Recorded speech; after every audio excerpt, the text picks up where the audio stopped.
Okay, good afternoon, everyone. Mike here.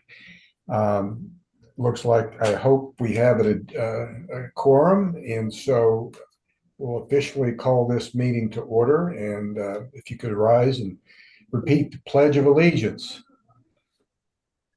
I pledge Pledge Pledge allegiance to the allegiance flag to the of the flag United States of of the America, United States of America and to the to the republic for republic which for it which it which stands, stands one one nation, nation, under God, with liberty, indivisible, justice for all. liberty and justice for all. Okay, thank you so much. Roll call, Madam Secretary. Okie dokie.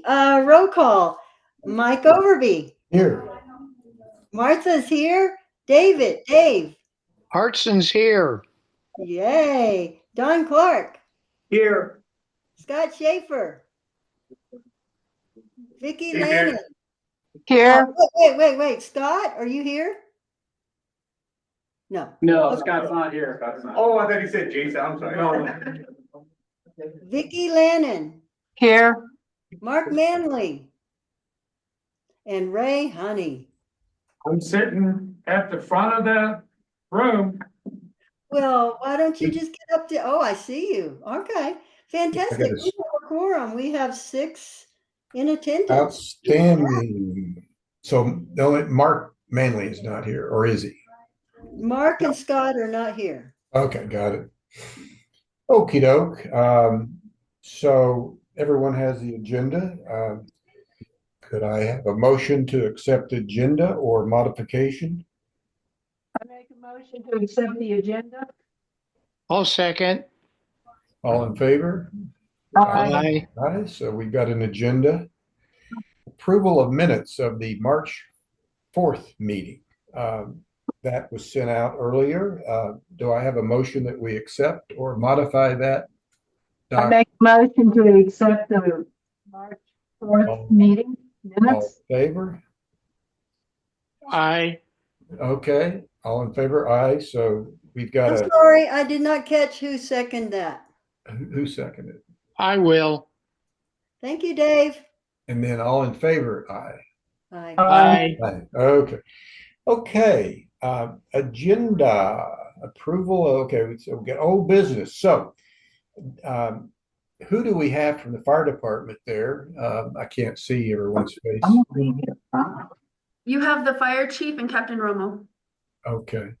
Do we have any report on Slash for March or April? And here we are almost, well, March, yeah. You want me to go to the podium? Or? Yeah, it's easier. It'll pick you up better. Okay. So yeah, for March, we got ready for the Slash program and, maintenance all our equipment, the grapple trucks and all that. We're able to burn everything in the big pit. So that was probably, I think it was like 14,000 cubic feet of Slash. So, we're estimating within, the last few years, we burned over 1 million cubic feet of Slash. So, which is. Is that cubic feet or cubic yards? I don't know how we Cubic measure. feet. Feet? Okay. Correct. Yeah, so that's about 44,000 or 40,000 cubic yards. Yeah. If you want. Okay, got it. Yeah. So we got a big open pit now, ready to accept. Yes, sir. So we've gotten about 56 Slash permits issued in April, and we don't have any yards of Slash there at my station. We've been able to burn it all in the ACI, so and Sounds ship great. it. Yep. Sounds great. Sounds great. Thank you. Captain. Yes, sir. So we're ready There for we are. the Any new other one. comments on Slash? One question. Yes, sir. I see some green slash, fresh slash. Yes, sir. Is that, you gonna be able to burn that? Yeah, we've been burning it and it's consuming well within the ACI. Good. How many years back do you think that slash has been sitting there? At least 10? 15 to 20 is what we're getting. You might be right. We're talking with some of the residents, some of the old village employees, and they're ranging it from 15 to 20 years. Right. Yeah, good job. Yes, sir. Looks a lot different out there. Yeah. Okay. Item number 2. And I know this has already begun, but could Lindsay or Fire Chief give us kind of a, as you see it, a plan for this year, the rest of this year for rolling out, communicating, implementing the Defensible Space Ordinance Phase 1?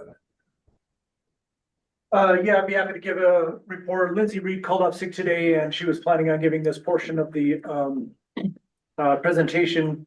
We've been currently revamping a digitization of the process for slash permits. In cooperation with Captain Romo and Lindsay, we're building what's called a smart sheet so that you can scan a QR code and fill out all the information for your slash permits before you arrive on site. That's going to allow us to get a little bit better data collection on the back end as well. So by the end of the year, we'll have a little bit more accurate information.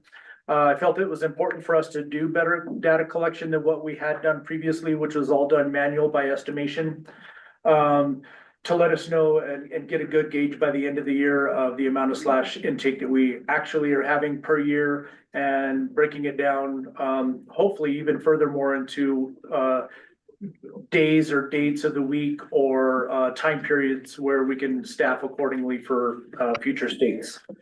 As far as the rest of the Defensible Space Ordinance, Captain Romo has trained Lindsay Reed on some of the home assessments, and they both have been going out and have done several home assessments.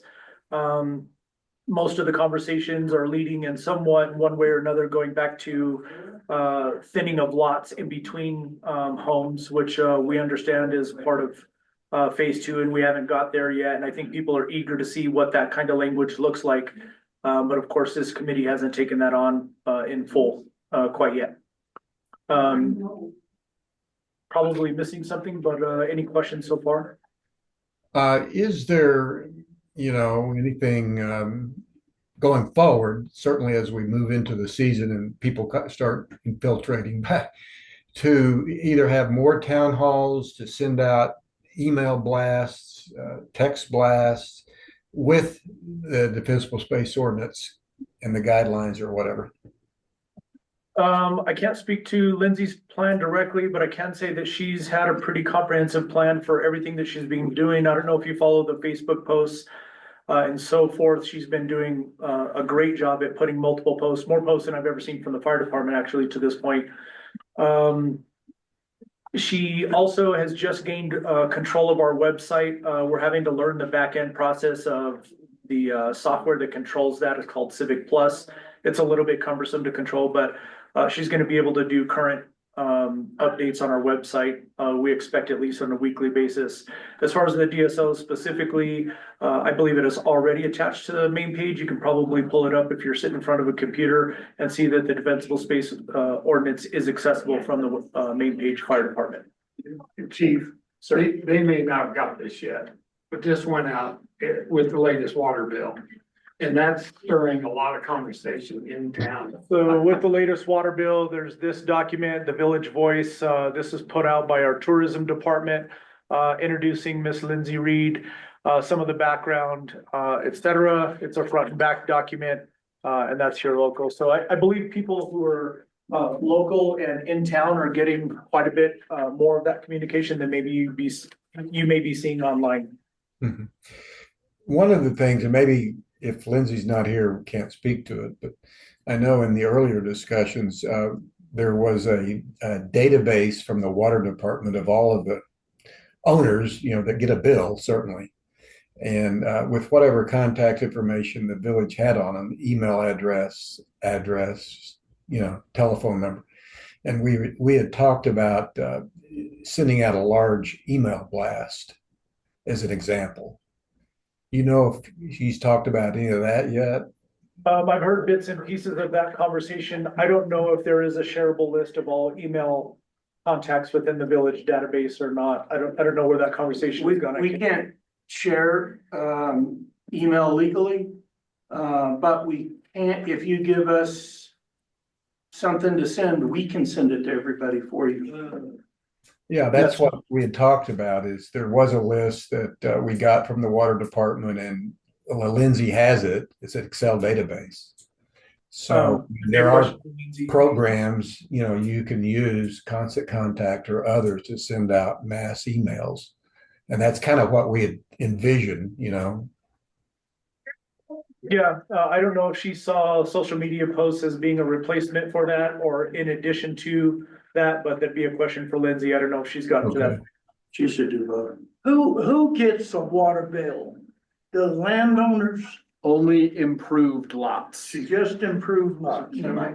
What Unimproved. about the They're unimproved? co-approved, I always get. What What's that? about the unimproved lots? So, let me define terms. So unimproved, I'm sorry, improved means there is water available to your lot. So that would be everything in the area. The unimproved are like Chalet 4, all the backside of the resort, what they would call the membership lots.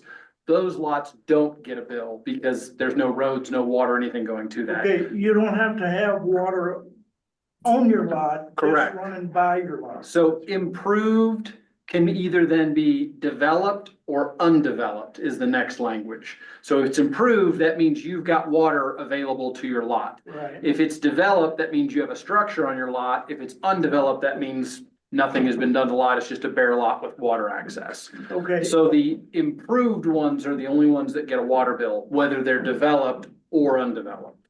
okay, if you own a lot and there's water running by, so you get a water bill, what do you bill for on that water bill?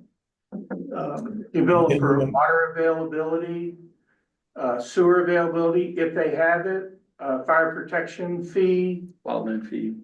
and, well, fire protection Yeah, fee is a fire- wildland yep. fee. There's one more, Trash, trash. trash. Okay, so they are billed the slash collection fee. Yes. And that's billed quarterly.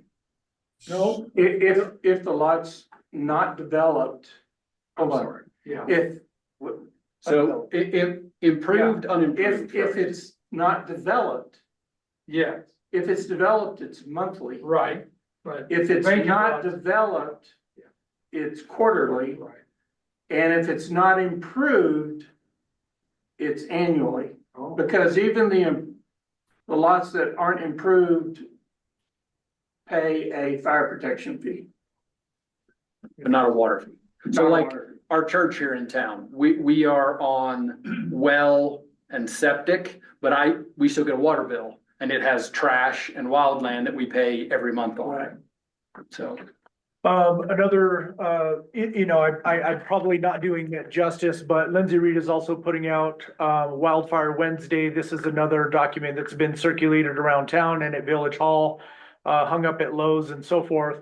They're doing event this May 3rd. In cooperation with Moreno Valley Fire Department, and kind of like, just spreading news about Firewise and, the defensible space ordinance and answering questions. She also has plans to attach onto the majority of, tourism departments, events, public events to have a Firewise booth out. We have balloons over Angel Fire as an example. Father's Day weekend, she's gonna have a tent out there and be disseminating information, so. I think she has a lot more planned. I'm probably not doing it justice, but, she's doing a great job of getting the word out. Yeah, good. Lit almost I've got every. a question about, you had mentioned, you know, that Captain Romo and Lindsay had started doing some inspections. What, if any of those have been completed, what does the homeowner receive as a result of that? You just, you know, I mean, so they could give it to their insurance company or so forth. Yeah, the idea is, would you rather speak on it? Or are you going to? If you want me to, I can. So like, Lindsay had mentioned at, Wildfire Wednesday, she's gonna do a certificate and either have, myself or Chief Vance, or maybe even, Manager Weir sign it. So, what we're doing now is just writing letters. I've already, written a couple letters this year to homeowners, some that were gonna get canceled now this month, and you know, their insurance have not canceled them, you know, since we've done that. But we're giving them all the stuff that they need, so we'll give them a copy of the Firewise assessment, and you know, the links to, you know, our websites, DSO, all that. That way they have that. And with that, I'm getting a lot of calls, you know, hey, my neighbor gave us this link. My neighbor told me about this, that you did this for him or her. and it's really spreading like wildfire too, so the word's getting out there. Yes, sir. Good. So some have actually received those documents. Yeah. Yes, sir. Great. I came to this meeting, specifically to share something with you that I just learned last night. And, because, you know, generally I try and stay out of these meetings, because I do have a tendency to, take over them, and that's not the intent of these meetings. So anyhow, my wife is the CPA for one of the local, real estate agents. And they were working together on getting her tax returns filed last night. And she shared a story that y'all are gonna love. So the house that's on the corner of Lakeview Drive and Lakeview Park, is that the right streets right there? The street that goes below the dam, and then it turns to the right when you get past the lake, and there's a white. That's the right house. Huh? That's the right house. Yeah. I know which house you're talking about, Brett. So my wife's real estate agent, who I would tell your name, but my wife doesn't like to share names of her clients, so I'm gonna respect that. Told us that she sold that house. The new buyer came in, could not get insurance. This real estate agent then contacted the fire department. I'm not sure if it was Lindsay or you, Captain Romo, that did the inspection. I did it. Captain Romo did the inspection. They went out. They did the inspection. They hired a tree thinning company from Red River. If you've driven by there the last few days, they got mud on our road. I'm mad, but they've been there for several days. Last night or the day before yesterday, they finished, pulled all their equipment off. They presented, I guess, Captain Romo presented them some documentation that they had been thinned according to our DSO. And last night, the insurance company accepted them Right. based on that documentation. So there's our first success story. And I just wanted to share that with this committee. I think it's just the beginning of better things to happen here, because of the DSO and the work that you guys are doing. I saw that going on the last couple of days, and I stopped and talked to them, and I found out it was due to the thing we just passed, that they got the idea. And I'm glad to get the final results. I didn't know how much it had progressed, but I'm glad to see that it achieved what they needed to do. Good job. Yeah. So the seller is probably paid for that work? Or is it, in Rio Dosa, I remember in discussions, we heard they do a 10-year assessment. They come back in 10 years to check property. Have we established, or some of these homes flip in a year? You know, So I don't think we've established it's something we'd like to have. I think the big concern, and I don't want to speak for everyone, is our biggest concern is that we're going to inundate this department with inspection calls quickly. Right. And so we want to be able to respond to create more of these, hey, I can get insurance situations. And it's something I think we'll need to add in, but right now, we're gonna be buried, I think, in inspection calls. Manager Weir and I have had some meetings. We're working on an internship program with the local high school. They're participating in that. We have a career day scheduled. And I think there's a pretty decent opportunity that some of those folks may end up not just doing construction or office or those type of internships. They may end up helping with some of these inspections moving forward, because we would love to have 500 request backlog of inspections and just spend all summer getting through as much of it as we can. Sure. So yeah, we talked about it, you know, Chief and I, and you know, you guys and fire adaptive meeting, council, everyone. You know, if it's gonna be a yearly thing, you know, and we don't have anything really set in stone, because we only have like, I think we've done like 300 assessments, you know, the last few years, and you know, it just took me and my guys, you know, years of doing that. So, and it wouldn't be, we talked about maybe not a whole revamp of the assessment going through through all 28 line items, it'd be like a more, a less assertive one, you know, if that makes sense. But yeah, thanks for sharing that success story.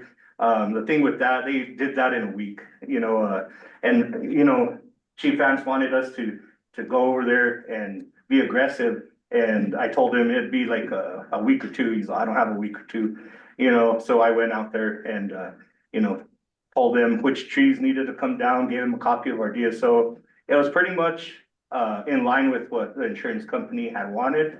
And they went and they even did the landscape around their whole home, the 5 feet, everything. And they went 30 feet. And the guy's, I don't want to spend that much money. And I said, oh, okay, I'm not going to mention his name. And, you know, I told him, okay, well, it's an investment. And then after like about 10, 15 minutes of us there, he just wanted us to even go 60 feet and further around his home. So we did a little bit more, and, you know, it's helping us, you know, when we go out there to fight the fire. So One of the things that I think is important to mention about that particular example was that the DSO, they had recommended to do a spacing of 3 feet around the house for gravel material. And the insurance company themselves sent somebody out to that property and assessed that they had to do 5 feet. So are we gonna split hairs with the insurance company about whether it's 3 feet or 5 feet, which makes it safe? And Captain Romo was able to convince them just to add a little bit more gravel into that and go 5 feet beyond the structure. I don't know that it meant that much more material around the house, but ultimately the homeowner just went above and beyond and cooperated with that, so. Yeah. So I think that's kind of what's missing about the DSO, and a lot of our conversation about it is we're trying to do a comprehensive plan, and we're trying to apply common sense to the defensible space ordinance. And when we try to take all the common sense and put that onto paper into rules and regulations, it's very difficult to translate that. But I think the example that you just saw now shows that we're reasonable. We work with people. We just want what's best for the village. We just want to assess your home and make sure that everyone is safe in doing that. And he's excellent at applying that knowledge that he has and experience he has to the DSO and conveying that to the homeowner in a face-to-face conversation. So I think that's a part that often gets overlooked. So great job, Captain Romo. Thank you. Well, the wood waste is going to the fire range. But to your question about the reinspection, I think that is something that should get brought up again as we're moving through the phases. And or we could consider, rather than putting that in the ordinance, that may be something that's better off as a policy as opposed to an actual ordinance of how often a spot inspection is completed, but. And Rindos is different. Yeah. A different client. The original was once a year, but I think at some point we're gonna have to reassess that if we get overwhelmed. And as things get going and people get more comfortable with the language and we get contractors familiar with our requirements and so forth, I think we'll be able to move to a longer term. Sure. I would want to ask Lindsay when, you know, we have the next discussion on communication. And maybe you've already discussed this, but a big element of the population, you know, certainly in Angel Fire, are realtors, you know, that have homes listed and they're selling them. And so I guess a thought I had was having a separate meeting, you know, with as many of those as we can get to give them a more detailed update so they're aware of the DSO. So, you know, certainly the question is, you know, they need to discuss it with buyers, or do they need to just be able to answer questions? I would think if I were a buyer and, you know, no one told me about this and I was that guy that you just approved, well, why didn't somebody mention I'm going to have to spend X dollars to be in compliance? I don't have a direct answer, but we would be more than willing to participate in any meeting that we were requested for that type of information spreading. Yeah. Okay. Any other questions or comments? You don't be offended, but I think most realtors just want to close the deal. They just want to make the deal happen. So don't be offended. No. When I sold a house, the lady asked me if she could build the deck around her tree, and I said no, but forget it. You will get fined. You may have to clean out your lots. Do understand we have an ordinance now. And they said, okay, well, they cut that tree down. Good. Yay, Vicky. Woo-hoo. So there are people out here, we're all well aware of it. Some of us are telling as we sell a house, we've got an ordinance, it's a fire ban, you got to pay attention. Okay. Do you think that the average realtor, I mean, probably isn't as aware as you are, but would that be a productive time spent for maybe? I think it would be productive if everybody went and talked to each real estate agency and said, hey, as you guys do this, can you add this? Okay. Oh, I more don't think it's going to hurt one-on-one. anything. It didn't hurt my sale. They understood, and that's where it went. I think that one-on-one idea is great, Vicky, where we just go to each Yeah. office rather than trying Yes. to have a meeting. Yes. Just make it personal. Yeah, maybe Yeah, and each then agency. as they know it, then the buyer will not be surprised at the end as this buyer was. And that way, the agent will tell the buyer, this is the way it is. And then it's between the buyer and the seller who cleans up the lot. Mhm. Okay, thank you. Okay, any other comments or questions on this? We'll move to the next item on the agenda. Any other comments or questions? Okay. Okay, our beloved Phase 2 Defensible Space Ordinance, and we just began a brainstorming discussion, although we did agree to a few general themes about moving into Phase 2, which is out there a ways, certainly. And I don't know, certainly, I don't know if Lindsay's not there, whoever can speak to these things, but is there, going back to the discussion of the lots, unimproved, improved, a map of such lots, as a baseline? Yeah, we were going to get a list of lots that were next to lots that have structures. We were trying to find out how many lots are there that have no structures next to structured lots. Yes. That's what we wanted. Yes.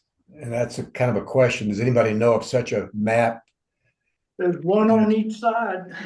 Well, there's. There is one. There is a map. I don't know that it's gonna give you what you want. The map is really a plot map that shows individual lots from the county level, but it doesn't tell you what's developed and undeveloped. We have a database that shows developed lots. Well, one of the problems you're gonna have is you may have 5 undeveloped lots in a row before you hit a home on some roads, right? There's not a way to tell that. I know in raw numbers, it's about 1,200-ish or so lots that are improved but undeveloped. We went through that because we could get into the billing that the village gives for water bills, and we know which class of bill you're getting and that identifies, but I don't think we've dumped all of that into a map that shows which lots are which. It's something we could do, but it's probably a GIS guy, somebody that's, very familiar with locating one spreadsheet onto a physical map. I thought somebody said we had a map like that. Last time.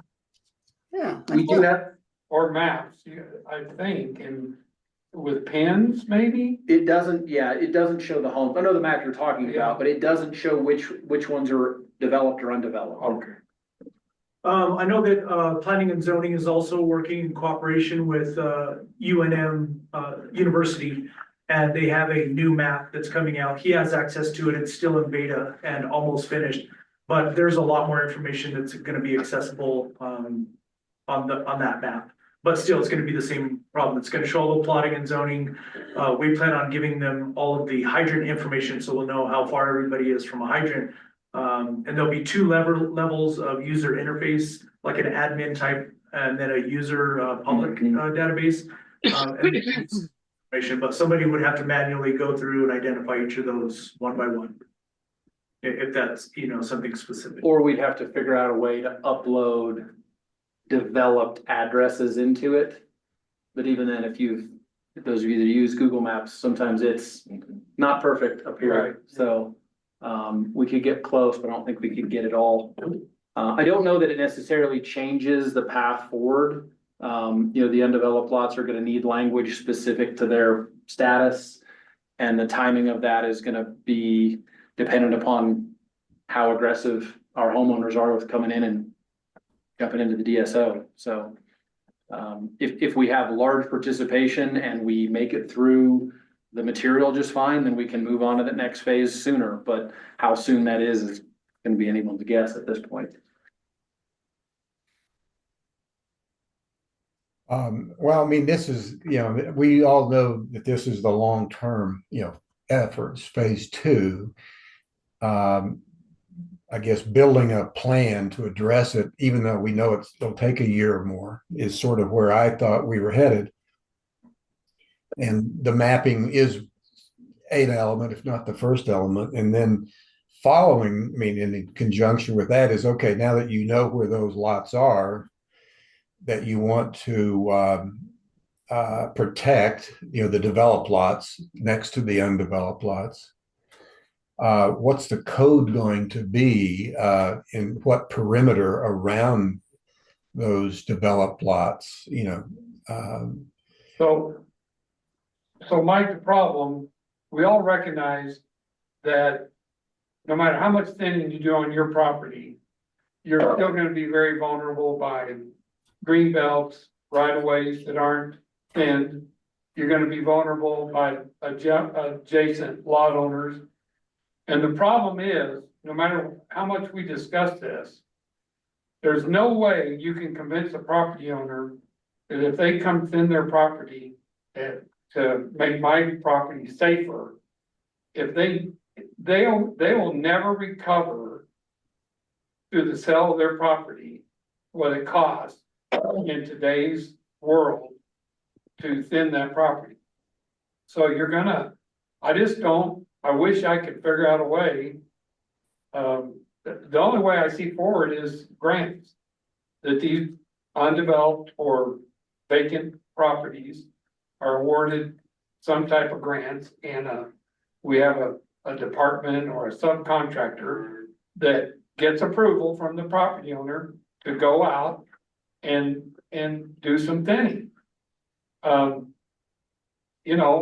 bought a lot on San Francisco Terrace that sold back, most of you remember when, what was the name of that outfit that came in, bought up all the lots and flipped them? It sold for 65. NRPI. And the guy bought it for $65,000 and I got it out of bankruptcy for $8,500. And obviously it wasn't thin, but I just don't know how we're gonna, and I don't know how Ruidoso. So I think the answer is slowly. And if you go back to the language in phase one, as we get to a higher percentage, it basically prescribes that the village gets more aggressive. We know there's gonna be 10% of the lots that are out there that are in bankruptcy still or in hock to whomever it is. And what Ruidoso does, they actually go through and clean and lean those lots on their own dime. But we're not gonna be able to do that to 1,200 lots. Right? Could we do it to 10, 20, 30? Yes, that's possible. So I think what I've seen from the preliminary language so far that we need to consider for undeveloped lots, it primarily needs to focus on neighbors' permission. Because again, the person with the most interest is the one with the home there. Right. And so if they can get permission from that neighboring undeveloped lot, say, hey, can I go 10 feet in, 20 feet in, whatever it is, that homeowner is ultimately gonna be the one who's paying for that work on that lot. Right. I think that's how we're gonna see a lot of the work done initially. And then it's just a question of when does the number of non-compliant lots get small enough that you're able to change your approach to how you're I gonna think address it. that's the good neighbor contract we talked about, developing a good neighbor I guess you could call it a contract where you work with your neighbor and you have something together that you can agree upon. Now, that's only gonna work for the lots that have a home next to it, and that's not all of the lots, right? We know there's a lot of lots where there's not a home for 5 or 6 lots either side of it, so. Those are the harder ones to solve, but I think the first step is gonna be the good neighbor permission structure Yeah. to let existing thinning work spill over onto some of that adjacent land. I So think that's knowing where those 1,200 are and who they are, you know, is key, so that they can be aware of what they may need to do, right? To communicate with those, and how would they even find out who those owners of the undeveloped lots are, you know? Well, there's a bill sent to them each month, so that information is certainly readily available. Yeah, you can go to the Colfax County website and punch in a lot number, and it'll tell you the homeowners, the lot owner's name, their address. Won't give you a phone number, but once you have their address in Texas or wherever, because that's how I have found properties. But the lot next to me is in foreclosure. Nobody owns it. It's been on the Colfax County docket to sell for 10 years, and now they don't even bring it up anymore because nobody ever, because it's a bad lot. And I've been over there thinning it, but I don't even ask permission because there's, Who's gonna sue you? the people live in California and they bought at the same time from NRPI and they walked away. They got the bills every month or every year, the dues, and they walked away from it. So, but Well, I guess as far as our role, and it's to be determined, you know, how much effort do we as a committee in the village need to help those lot owners that are surrounded by these undeveloped lots, rather than say, okay, you go do it yourself. Find those people. yeah, and then you cross the bridge of liability. The people let you go over there and the tree falls on you and then, you know. So it's a tough one.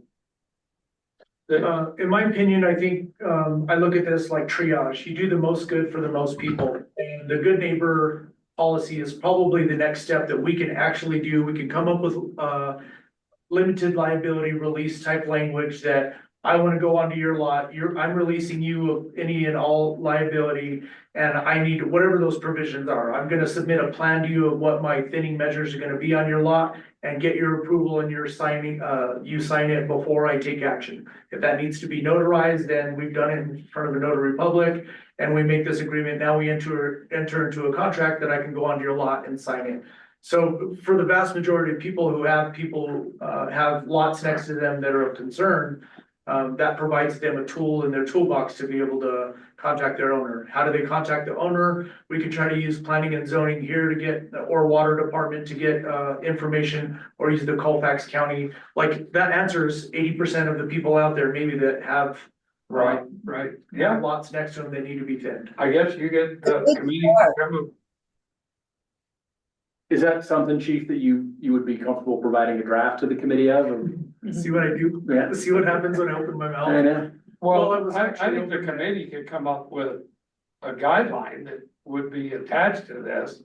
And the good neighbor policy, whatever you wanna call it. Yeah. And come up with those forms that you could hand out Well, when people ask. In full disclosure, I'm an Albuquerque Public Schools product and I went to Rio Grande High School, so my legalese isn't the best. I usually have to use a little bit of AI, but you know, with the documents that we already have provided with the defensible space ordinance, all of it is gonna be tied to that language because it's backed up by NFPA. It's backed up by different agencies that have spent a lot of money on people more intelligent than I am to develop those policies. We're gonna use all that same language. So really the template is there. We just need the legal language in there for somebody to put it together and something that makes sense for liability release.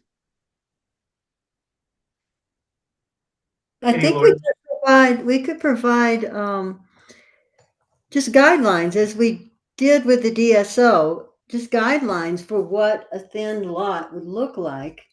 And we could provide a good neighbor policy And, Want to avoid mixing the two things up, though. I want to avoid lot thinning type language that's not attached to the DSO. The easy function is my lot or my house is next to the edge of your lot. I'm gonna apply the principles of the DSO to your lot that pertain to my house and my structure. Right. But I'm not gonna thin the rest of your lot or do lot thinning principles and have to come up with that lot thinning language. Does that make sense? right, we would have two different things is the way I see it. But we could provide a good neighbor policy, not connected to the DSO, not connected. But I think we need to have DSO language, as you say, official language for undeveloped lots and what they would look like if they were thinned to some standard. I think that is something that we need to have eventually. And as you say, I think Jake said, in terms of making it happen and applying it to those lots, that's way down the line. But I do think we need the language of what an undeveloped lot looks like when it's properly thinned, which would be different from what we have with our DSO. It would be phase 2 of fire mitigation or whatever we wanted to call it. I can't remember, but it wouldn't be called a DSO. It would just be phase 2 of fire mitigation or whatever. Well, and I do. I think what that would look like is it would be applying a Firewise standard to an undeveloped lot. That is ultimately we would end up with. I think though, the step before that is the good neighbor one. Because the good neighbor one, if we can come up with it and get it going, well, that could expand our existing thinning efforts with the DSO where they're, hey, I can go that extra 10 feet that I was gonna have to stop. And that would be a policy. It would be a policy, not an ordinance. The good neighbor. Correct, but I guess what I'm wondering is, we'll pick on Lindsay since she's not here. Does that policy exist anywhere else? Can we go steal the good neighbor idea from somebody that's already built it? We shouldn't.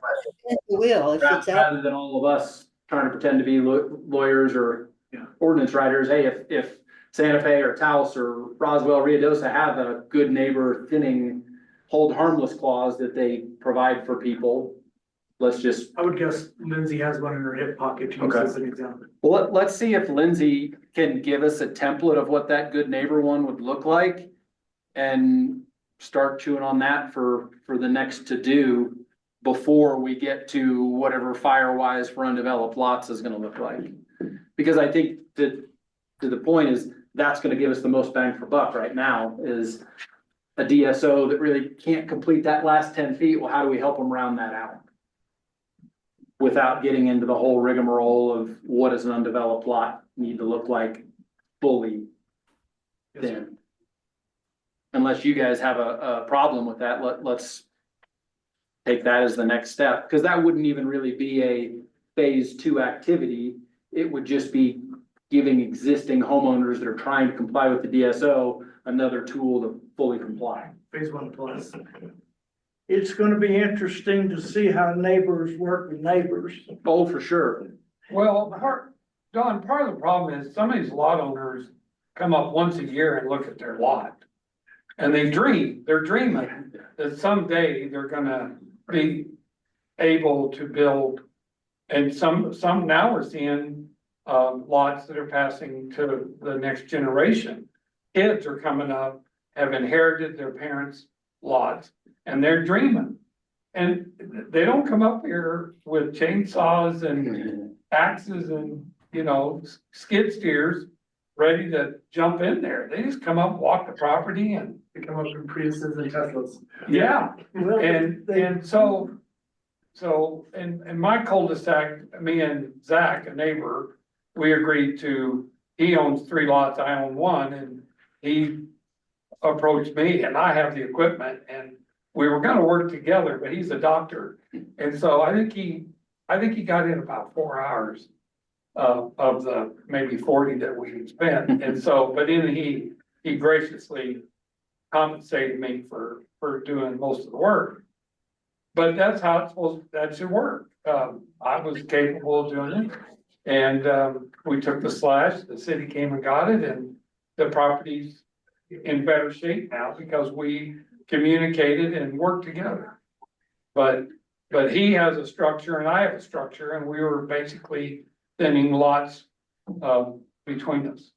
So, but a lot of the property owners, they know they have the property because they get a bill every quarter and they get their tax and they have to pay their dues in April. Well, and keep in mind, part of the DSO is that as lot compliance goes up, those bills on non-compliant lots are gonna go up as well. Right. So little by little over time, those people who come and dream on a lot that used to cost them this a month, well, over time, it's gonna cost them a little more, a little more, a little more. Right. And we're hoping that that motivates them The to, incentive. exactly. Yeah. You find a lot of people come, look at their lot and do a lot of picking up of slash and put it on the road. So you're gonna find a lot of slash piles in front of vacant lots from that type of person that does come and do some cleanup. Or the TPs that the kids have put together that have been on that empty lot for 20 years and they just go play there. See that too, so. Yeah. Well, I've got a situation where my 30 feet back of my house belongs to the guy who owns the house in back of me. So his 30 feet runs to my 10-foot or my 5-foot. So I don't know if he and I are gonna cooperate or not. Yeah. He's got about 50 trees to cut down. Yeah. Well, I think we're fine to ask Lindsay if she can steal that idea from somebody else and come present it and see how long it'll take for our legal to chew on it. I mean, even if we said, okay, we're gonna do this the May meeting, it's still gonna take us time to find one, time to review it, time to modify it, and then time for our legal counsel to bless it. So you're talking, probably 90 days minimum. If we find one we can copy perfectly. So it's a good place to start though. What kind of fines are you talking about or increases? Because what I'm seeing on the jobs that we're doing is that depending on what the increase is, it may be that they could pay those fines for 10, 15 years. Oh, yeah, no, before they ever cleared the lot because of the price of clearing. Right. No, So there's not gonna be an incentive there, even if you increase it, if it's not worthwhile to them. right. So I think, remember the language, basically compliant lot have their wildland fees get cut in half. Whatever monies that saves get passed along to the non-compliant lots. And I think when I did the math, it raises your wildland fee by like $2 or $3 a month. Right. Until we hit that 50, 60, 70%. And that's when it really starts to ramp to where your fee's not gonna be $12 a month anymore, it's gonna be $25 a month or $35 a month, or eventually, but that's years out. So say it was even $100 a month, what's $3,600 of fee, what's it cost to thin an acre right now? That's on the acre. But ballpark, 5. Well, yeah, more, depends on, like, you cannot compare a lot For sure. behind Valley Market compared to a lot like in the Chalets. Right. They're two different. 100%. It's not apple to apple. Right. But it just gives you a baseline to say, yes, you're not gonna have a 1-year payback for thinning your lot in fee savings. It's not gonna get you there. For the 10-year payback. Right, Yeah. right. But that's a good point, Alan, when you're making that next phase, those forests can't be treated the same, so it's gonna have to be more in depth Right. than just, Because the way the DSO is written, it's not fine language, it's fee shifting. It holds off on any fine language until, I can't remember if it's 50% compliance or 75% compliance. It's okay, now the village should come and fund. So the idea is, we're gonna have slow, incentive, but then in 15, 20, whatever years it is, if we hit 75% compliance, yeah, we should consider smacking those fines at such a rate that it would be cheaper for you to go out and do the right thing. But that's not where we are today. hopefully I did not get there, because you have, I think, a third of the people want to do the right thing. Yep. a third of the people probably can't afford or it's not on their priority list. And then the other third are just lost in probate space, you know, that's. Yeah. And that's okay, but if we can get the 2/3, Right. 1/3 and 30%, it can stay and that's fine, you know. But if it's, yeah, focusing on those 2/3. And a lot of people want to do the right thing, they just don't know how, they need the technical help. Right. And they need to access to contractors that have experience and then. Right. Equipment. Getting a real price. But thinning a vacant lot is not gonna cost as much No. as thinning a lot of new home construction. Depends on the lot. That's true, but still, But you're certainly not gonna be taking out as many trees. right. So I did see a lot on San Juan Drive, a couple of weeks ago that had recently been done by a contractor, That's me, yeah. completely leveled all the way out. Well, I mean, yeah, it's done for, yeah, it's cleared. Was that at direction of the homeowner or No, that's me. that's your lot? Good. Yeah, I'm buying them to clear them, to cut the trees. One at a time. No, it is, and so, but that was for a house in the middle, and then that is catching the 10 feet, and then the back of the lot is just kind of thin. But that's pretty much a cut, and it had to be, and those 1 acre lots, they're pretty tight, but it had to be edge to edge, basically, to start fresh like that. Yeah, but the ones next door, and then well, that's a longer story, but the ones next door, if they're not gonna do it, then that compliance, it wouldn't be that much. And that cost me, we probably shouldn't talk price, but that, the one next door would probably be half that, cause you'd just be thinning it to a certain basal area. Until they come to put a house, and that's when you really get the big cost, yeah. But that's clear for new construction, Okay, or, yeah. there's some for sale by owner lots up there I was looking at. Yeah, those are across the way, yeah. Could I raise one more question? It's probably an agenda item, certainly for the future, but it's very related to what we're talking about. In the past, way back when the first version of the DSO was released, there was created, gone now, a list of what I guess we called approved thinning contractors. And that was made available on the website, I think, at the time. So I just raised that as as people get, their lots assessed and they look at options, not all of them are going to want to do it themselves. And, I think, I'll take anyone's opinion, we need to revisit that, come up with a standard. What kind of certification, if there is any, for using a chainsaw? If it's a company, do they have workers' comp insurance? You could go on and on, but at a minimum, some form of a list of approved contractors. So I know we can do it as the village. We can't recommend one over the other. And I think Manager Weir's not in here, but he would probably limit it to those if they have a business license or if they need a business license. Yeah. I don't know if that's even required for folks coming in to have to do thinning, but we could certainly put that list together.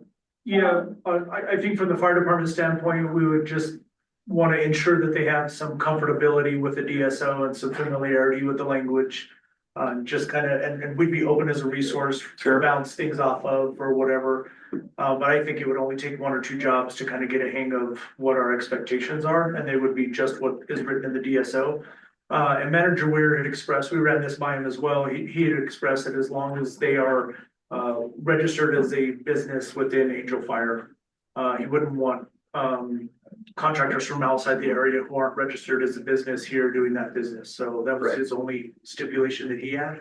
And I think Lindsay started to assemble a list of those contractors, and we would put those up in maybe alphabetical order or in no particular order, a list of contractors that are listed with us, able to do lot thinning type work. And I think that'd be a great resource for the contractor, a great resource for the village. And I think right now the chamber, you go to the chamber website, there's a list of contractors that specialize in thinning.